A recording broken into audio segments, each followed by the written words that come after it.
4 days after the fatal tank rupture at the Nippon Dynawave packaging plant, crews continue to get closer to the wreckage and getting rid of the dangerous chemical that spilled on the ground out of their way. We used vacuum trucks and hundreds of feet of hose because we were still impeded by large quantities of fluid, liquid, and chemical, water and chemical mixtures.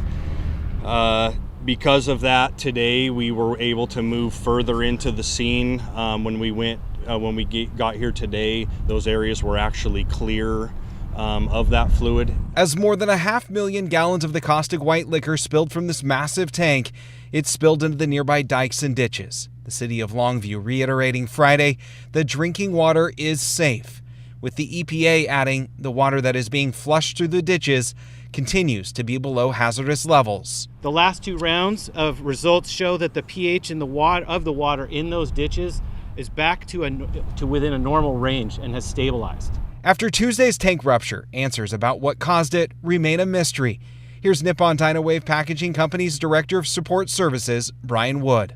Our focus remains consistent with the Incident Command, Unified Incident Command, on the recovery of our employees. We are cooperating fully with the agencies that have the responsibility to the public to do that analysis. They're on site here today and we're working with them. It'd be very premature to try to estimate when that might be available. And while the cleanup and recovery continues on the inside, on the outside, healing and comfort for those that need it most inside the Union Hall. The emotions are what you would expect for a period of unimaginable grief. We've got families that have been notified of the loss of their loved ones.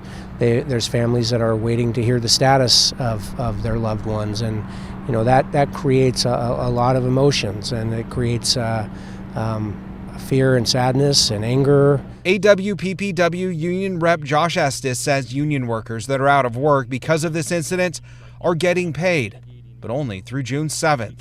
Beyond that, we don't know. So we're, as a union, preparing for whatever might come ahead. With the chemical making its way into the ditches and dikes, it has killed several fish. The Washington Department of Ecology saying that they've recovered 23 dead fish so far, and they say there may be more that they just can't get to. David?